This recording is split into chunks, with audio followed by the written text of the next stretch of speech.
আজকে ভোজনপুর ইউনিয়নের একটা পাড়াতে আমাদের 5 জনের মতো মা বোন গিয়েছিল সাপলাকলি প্রচারণার জন্য।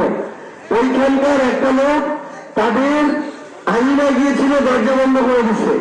কেন না প্রচারণা করতে পারবে না, বলতেছে যে আমাদের এটা হচ্ছে ধানের শীষের এলাকা, এখানে প্রচারণা করা যাবে না।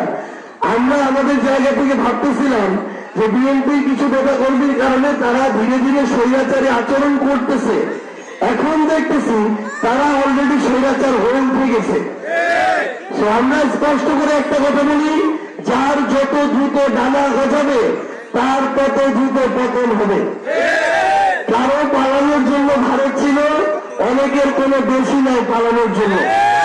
এই জন্য আমরা অনুরোধ করব আপনারা আপনাদের জায়গা থেকে যে ডেমোক্রেটিক যে একটা আচরণ ওইটা করবেন।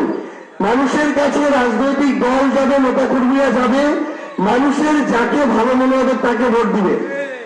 আপনি যদি আপনার জায়গা থেকে কাউকে বাধা দেওয়ার চেষ্টা করেন, তার মানে এর আগে যারা এই আচরণ করেছিল আপনি তাদের অনুসারী, তাদের অনুসারীদের অবস্থা তাদের চেয়ে খারাপ হবে।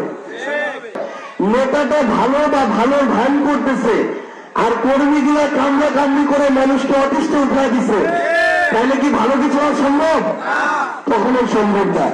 আমি আপনাদেরকে আহ্বান করব, আপনারা আমাদের এই যে জায়গাটা এনসিপি জামায়াত আমাদের নেতা থেকে কর্মী পর্যন্ত দেখেন কেউ জুলুম করে কিনা, আপনি বিএনপির জায়গায় দেখেন তারা জুলুম করতেছে কিনা বা করছে কিনা। এই তুলনায় যদি মনে হয় আমরা ভালো আমাদেরকে ভোট দিবেন, যদি মনে হয় তারা ভালো তাদেরকে ভোট দিবেন।